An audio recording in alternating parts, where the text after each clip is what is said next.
Hello dear friends, geography में आप एक कॉन्सेप्ट पढ़ते हैं वेदरिंग का।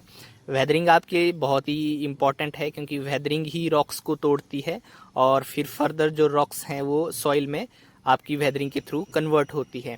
तो जो वेदरिंग होती है, जैसे मैकेनिकल वेदरिंग है, केमिकल वेदरिंग है या बायोलॉजिकल वेदरिंग है, वो कोई एब्सोल्यूट टर्म्स में नहीं होती कि सिंगल सिंगल किसी रॉक के ऊपर होंगी। वो एक साथ भी हो सकती हैं किसी सिंगल रॉक के ऊपर। जैसे इस रॉक को हम देखेंगे तो यहाँ से आपको ये थोड़ा आपको ये सरफेस आपको स्मूथ दिखेगा, तो इसका मतलब ये वाटर के थ्रू इसको स्मूथ किया गया। अब्रेशन जो आप पढ़ते हैं वेदरिंग में, अब्रेशन के थ्रू ये यहाँ से स्मूथ हुआ है।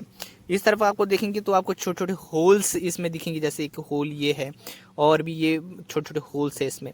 और होल्स के साथ आप देखते हैं आपको यहाँ पे छोटे छोटे ग्रीनरी दिख रही है, छोटे माइक्रो प्लांट्स आपको यहाँ पे दिख रहे हैं। तो दैट मीन्स यहाँ पे ये बायोलॉजिकल वेदरिंग के कारण ये जो आपके छोटे छोटे पीट्स और होल्स इसमें बने हुए हैं।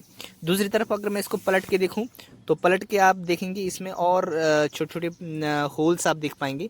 तो ये होल्स किस चीज़ का इंडिकेशन है कि यहाँ पे कोई केमिकल वेदरिंग हुई है। केमिकल वेदरिंग यहाँ पे केमिकल रिएक्शन के थ्रू इसमें हो सकता है आपका लाइमस्टोन हो या सैंडस्टोन हो। वो सैंडस्टोन जब वाटर और कार्बन डाइऑक्साइड या ऑक्सीजन के कांटेक्ट में आती है तो केमिकल रिएक्शन करती है, और जहाँ जहाँ भी वो पार्टिकल्स होंगे वो पार्टिकल आपके इरोड हो गए उस केमिकल रिएक्शन के थ्रू। तो ये इंडिकेशन है कि नेचर में कोई भी जो एक्टिविटीज़ होती है वो सिंगल हैंडल नहीं होती है कि जैसे हम मैकेनिकल वेदरिंग पढ़ते हैं तो मैकेनिकल वेदरिंग ही किसी चीज़ के ऊपर एक्ट होगी, ऐसा नहीं है। सभी वेदरिंग एक साथ एक्ट हो सकती है और सभी वेदरिंग किसी भी रॉक को एक साथ तोड़ने में हेल्पफुल होती है। तो अगर आपको ये वीडियो इन्फॉर्मेटिव लगे तो आप चैनल को इसको सब्सक्राइब कर सकते हैं। Thank you very much.